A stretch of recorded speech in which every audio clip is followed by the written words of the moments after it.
Hello everyone, this is Mitali. I'm really glad to have you back on my channel Arcadia Academy of English by Mitali. This video is all about the medical vocabulary, which is, I could say, it's a need of an hour for everyone. We should know and understand according to the symptoms the general diseases which are very common in day-to-day life. So this video will help you understand according to the symptoms the disease and you will learn the names of the disease in English. If you like the video, don't forget to hit the like button and don't forget to subscribe my channel and hit the bell icon to receive all the regular updates. Here we go. So the very first one we have is twitch. Twitch क्या है? Twitch is a sudden, small, usually unintentional movement of the body part. Unintentional मतलब आप उससे move नहीं कर रहे लेकिन फिर भी वो मूव हो रहा है. फॉर एग्जांपल कभी कभी हम फील करते हैं हमारी आँख का कोई कॉर्नर ऐसे काफ़ी टाइम के लिए ऐसे फ्लिकर करता है, मूव करता रहता है. कोई मसल अचानक अप एंड डाउन फील करते हैं हम. कोई फिंगर अचानक मूव करता है और वो अपने आप हो रहा है, आप उससे मूव नहीं कर रहे. आप रोकना चाह रहे हो, आप रोक भी नहीं सकते हो और ना ही आप उससे मूव कर रहे हो. इसे हम कहते हैं Twitch, right. So how do you use it in a sentence is I have a Twitch in the corner of my I. It means कि जो आँख का किसी कॉर्नर में मुझे ट्विच फील हो रहा है. ट्विच मतलब फड़फड़ा रही है मेरी आँख, कोई मसल फड़फड़ा रही है, कोई उंगली फड़फड़ाना, इसे कहते हैं हम Twitch. Nausea or nauseating, or you can say nauseated as well. What is this? The feeling that you're going to vomit. आप बस उल्टी करने वाले हैं. Are you going to puke? It could anything could trigger the nauseatic feeling. Nausea कैसे भी trigger हो जाता है. फॉर एग्जांपल आप हिल स्टेशन पे अगर most of the people they face nausea, वो उनको वॉमिट जैसी फीलिंग आने लग जाती है जब हिल स्टेशन पे वो जो कर्व्स में काफ़ी ट्विस्ट एंड टर्न्स होते हैं उसकी वजह से they feel like they are going to vomit, right. Nausea trigger होता है कभी कभी किसी की गाड़ी में कोई गंदी सी स्मेल आती हो, कोई सड़ा हुआ फूड हो, रॉटन फूड हो, कभी पेट्रोल की स्मेल से किसी को नोज़िएटिंग फील होता है. सो जब ऐसी फीलिंग होती है कि just you are about to puke, आप बस उल्टी करने वाले हैं, then we call it as a nausea. This is also very common. Mouth ulcer, मुंह के छाले. Painful small blister in the mouth. Blister is like just जो छालों का जो शेप होता है जिससे ब्लीडिंग कई बारी होती है, थोड़ा पॉपअप सा हो जाता है स्किन, उसे हम ब्लिस्टर कहते हैं. Blister this is now particular about mouth ulcer, जो मुंह के छाले हो जाते हैं. Calloused hands और feet, ये भी काफ़ी कॉमन है. यूजुअली हाउसवाइफ्स या जो पीपल काफ़ी हार्ड वर्क करते हैं, व्हेन योर हैंड्स और feet are covered with hard areas of skin. Skin काफ़ी हार्ड हो जाती है. काफ़ी इफ़ यू हैव नोटिस्ड, काफ़ी हम अगर टू व्हीलर भी ड्राइव करते हैं और उसका थ्रॉटल काफ़ी हम यूज़ करते हैं तो स्किन पे जो हमारा जो पाम्स होते हैं वो काफ़ी हार्ड हो जाते हैं because of the continuous usage of the throttle. उसको हम काफ़ी प्रेस करके रखते हैं बिकॉज ऑफ विच. एंड हाउसवाइफ्स में भी काफ़ी कॉमनली ये देखा जाता है कैलिस्ड हैंड्स और फीट, जिसमें स्किन जो है वो काफ़ी हार्ड हो जाती है और कभी कभी वो छिलकर निकलना भी शुरू हो जाती है. इसे हम कहते हैं कैलिस्ड हैंड्स और feet. Sore throat is very common. हम इसे थ्रोट इन्फेक्शन भी कहते हैं, जिसमें it hurts when you swallow the food and even when you talk. जब हम बात कर रहे हैं या जब हम खाना निगलते हैं गले से, उसमें भी हमें काफ़ी तकलीफ़ होती है. बिल्कुल आप बात नहीं कर पाते, like you know because of the infection in the throat. तो वी हाउ डू वी से I have a sore throat.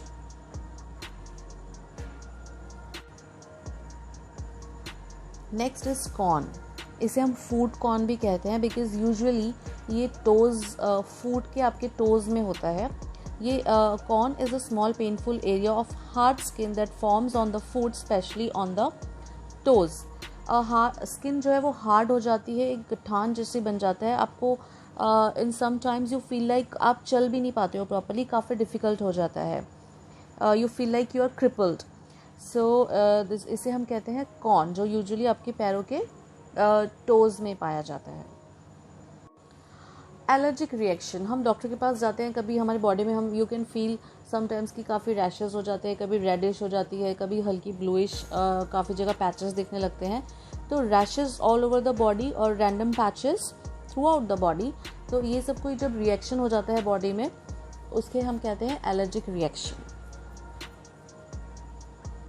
फेंट या फिर अनकॉन्शियस हो जाना, to suddenly become unconscious, falling down, pass out. ये होता है काफ़ी, जैसे हम स्ट्रेस हो जाते हैं, आजकल की लाइफ बहुत बिजी हो चुकी है, सेडेंटरी लाइफस्टाइल हम रह रहे हैं, कभी स्लीप डिप्रीवमेंट हो जाता है, प्रॉपर नींद नहीं हो पाती है, उसकी वजह से भी होता है, मील टाइम से नहीं ले रहे हो उसकी वजह से भी होता है कि most of the people they feel like they are going to faint, unconscious हो जाते हैं, गिर जाना, अनकॉन्शियस हो जाना, पास आउट हो जाना, मतलब for a few moment you don't know even आप कहाँ हो, कैसे हो, ब्लैकआउट हो जाता है, इसे हम कहते हैं फेंट हो जाना या फिर अनकॉन्शियस हो जाना। सिकनेसेस होते हैं काफ़ी अलग अलग टाइप के, कईयों को होता है प्रॉब्लम, कई लोग एयर सिक होते हैं, कई कार सिक है, कोई मोशन सिक है, सी सिक, ट्रैवल सिक एट्सेट्रा। सिकनेस जो होती है ये पर्टिकुलर, इसमें क्या होता है, वॉमिटिंग और feeling that you are gonna vomit due to the motion of the vehicle you are travelling in. जिस भी व्हीकल में आप ट्रैवल कर रहे हैं, if you are travelling through air then in your plane, if you are travelling through ship, तो जहाज़ में जब आप जा रहे हैं, सी सिक जिसे हम कहते हैं बिकॉज ऑफ द शिप होता है वो, कई लोगों को सी सिकनेस। ट्रैवल कर रहे हैं किसी भी व्हीकल से, कार में भी आप कभी लॉन्ग जर्नी करते हैं, you feel like you are going to vomit, you are going to puke, तो इसे हम कहते हैं different type of sicknesses are there, car sick, sea sick etcetera, जिसमें you feel like you are going to puke. It is usually related to the travel. Cramps, a sudden painful tightening of muscle, often after excessive exercise, and lower stomach pain due to women's period. Cramps मतलब जो muscle है वो काफ़ी मरोड़ type की आपको feeling होने लगती है, काफ़ी पेनफुल होता है वो, एंड वो ज़्यादा एक्सरसाइज कभी कभी होता है जब हम जिम स्टार्ट करते हैं, हम जोश में काफ़ी ज़्यादा एक्सरसाइज कर लेते हैं, बॉडी वो सस्टेन नहीं कर पाती, and then you feel like cramps sometimes in the lower part of your stomach, right. और usually women they face cramps during their menstrual cycle. Ache, continuous unpleasant pain, not very strong, expressed in combination of the affected body part. X जो है वो काफ़ी different body parts में हो सकते हैं, और जिस बॉडी पार्ट में वो आपको एक, इट मीन्स पेन, वो पेन हो रहा है, you feel that pain in that particular body part, उसकी कॉम्बिनेशन में you can use the body part and the word ache. For example, belly ache, body ache, tooth ache, headache, stomach ache or back ache. Acute pain, when the pain doesn't stay longer but it is intense. Pain जो है वो कुछ time के लिए होता है, लेकिन वो उस टाइम के लिए काफ़ी इंटेंस होता है। कई बार जैसे टूथ में यू फील लाइक एकदम से पेन हो रहा है और काफ़ी टाइम वो नहीं चल रहा है, मगर जितने टाइम भी वो है वो काफ़ी इंटेंस है, you can not even move, sometimes you feel like you just sit down and relax, right.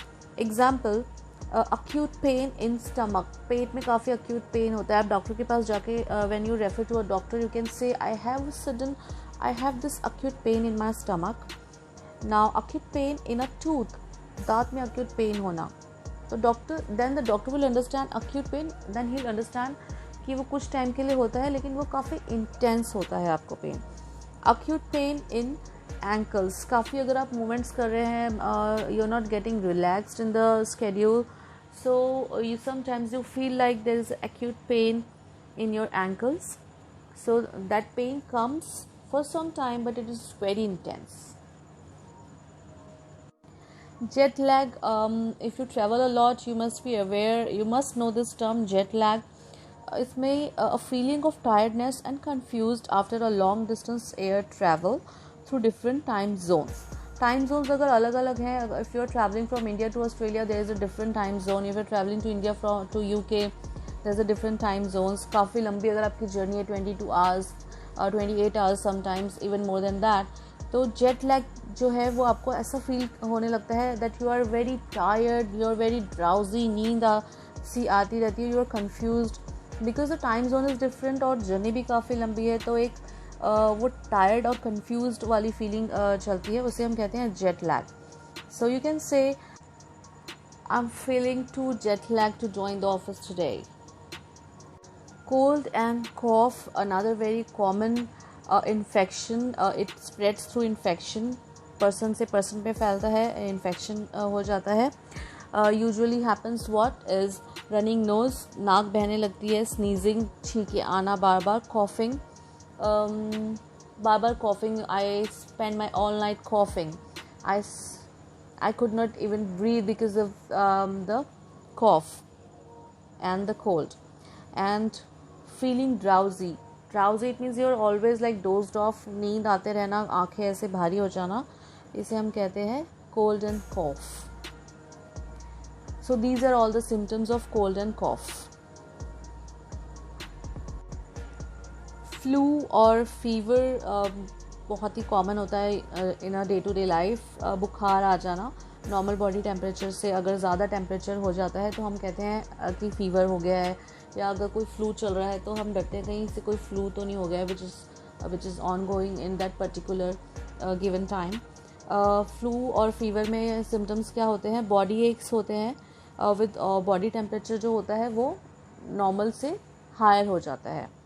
So we call it fever और फ्लू.